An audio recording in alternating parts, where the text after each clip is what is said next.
الحمد لله نحمده ونستعينه ونستغفره ونؤمن به ونتوكل عليه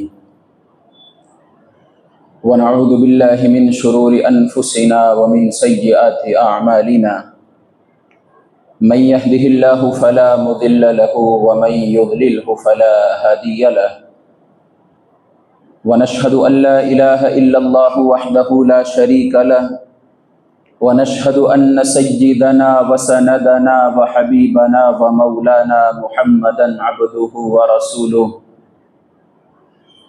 أما بعد فأعوذ بالله من الشيطان الرجيم بسم الله الرحمن الرحيم كل نفس ذائقة الموت وإنما توفون أجوركم يوم القيامة فمن زحزح عن النار وأدخل الجنة فقد فاز وما الحياة الدنيا إلا متاع الغرور وقال النبي صلى الله عليه وسلم أكثروا ذكر هذه اللذات أو كما قال رسول الله صلى الله عليه وسلم رواہ الترمذی۔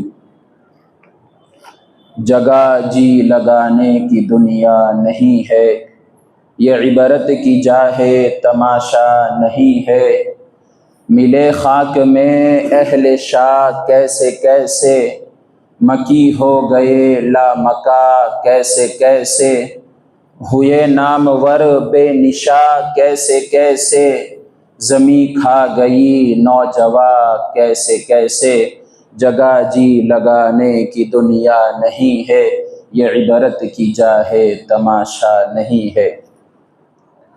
بزرگان محترم، عزیز ساتھیوں، دینی اور ایمانی بھائیوں، موت ایک ایسی حقیقت ہے، موت ایک ایسی اٹل حقیقت ہے کہ جس کا کوئی بھی انکار نہیں کر سکتا، چاہے وہ مسلمان ہو، کافر ہو، مشرک ہو، ہر ایک موت کو یقینی مانتا ہے، اور جو شخص موت کا انکار کرے اسے لوگ پاگل اور بیوقوف کہتے ہیں۔ موت انسان کو تباہ کرنے والی چیز ہے، موت بچوں کو یتیم کرنے والی ہے، عورتوں کو بیوہ کرنے والی ہے، لذتوں کو ختم کرنے والی ہے، جماعتوں کو منتشر کرنے والی ہے، دلوں کو تھرا دینے والی حقیقت ہے۔ اور موت بزرگوں ایسی شے ہے جو نہ چھوٹوں پر شفقت کرتی ہے نہ بڑوں کی تعظیم کرتی ہے، نہ موت دنیا کے چودھریوں سے ڈرتی ہے اور نہ کسی بادشاہ کے دربار میں جانے کے لیے اسے بادشاہ کی اجازت کی ضرورت ہوتی ہے، بلکہ جب بھی حکم خداوندی ہوتا ہے اور جس شخص کے متعلق ہوتا ہے، موت آ کر کے اسے اپنا لقمہ بنا لیتی ہے۔ اللہ رب العزت نے قرآن کریم میں ارشاد فرمایا، کل نفس ذائقۃ الموت، ہر جاندار کو موت کا مزہ چکھنا ہے، جو دنیا میں آیا اسے ایک نہ ایک دن ضرور جانا ہے، اور جب دنیا سے جائے گا وَإِنَّمَا تُوَفَّوْنَ أُجُورَكُمْ يَوْمَ الْقِيَامَةِ، قیامت کے دن تمہارے اجروں کا، تمہاری اچھائیوں کا، تمہاری نیکیوں کا، تمہاری بھلائیوں کا پورا پورا بدلہ دیا جائے گا۔ اور اس وقت کامیاب کون ہوگا؟ اللہ رب العزت فرماتے ہیں فَمَنْ زُحْزِحَ عَنِ النَّارِ وَأُدْخِلَ الْجَنَّةَ فَقَدْ فَازَ۔ ہم لوگ کیا سمجھتے ہیں کامیابی؟ کہ اگر ہم نے بڑے بڑے مکان بنا لیے ہم کامیاب ہو گئے، بہت سارا پیسہ اکٹھا کر لیا ہم کامیاب ہو گئے، بڑا منصب ہمیں مل گیا ہم کامیاب ہو گئے، بڑا عہدہ ہمیں مل گیا ہم کامیاب ہو گئے، کاروبار ہم نے جما لیا ہم کامیاب ہو گئے، بڑی گاڑیاں ہمارے پاس آ گئی ہم کامیاب ہو گئے۔ اور قرآن کیا کہہ رہا ہے؟ فَمَنْ زُحْزِحَ عَنِ النَّارِ وَأُدْخِلَ الْجَنَّةَ فَقَدْ فَازَ، کہ اس دن جس کو جہنم سے نکال کر کے جنت میں داخل کر دیا گیا حقیقت میں وہ کامیاب ہے۔ اللہ رب العزت قرآن میں ایک جگہ ارشاد فرماتے ہیں فَإِذَا جَاءَ أَجَلُهُمْ لَا يَسْتَأْخِرُونَ سَاعَةً وَلَا يَسْتَقْدِمُونَ، جب وقت مقررہ آ جائے گا، جب موت کا وقت آ جائے گا، جب موت کا ٹائم آ جائے گا، نہ ایک گھڑی آگے نہ ایک گھڑی پیچھے، اسی وقت انسان کو دنیا سے جانا ہوگا۔ نہ اسے اپنے بچوں کو دیکھنے کی مہلت دی جائے گی، نہ اسے اپنی بیوی کو دیکھنے کی مہلت دی جائے گی، نہ اسے اپنے دوست احباب سے ملاقات کی مہلت دی جائے گی، ذرہ برابر وقت اور ٹائم نہیں دیا جائے گا۔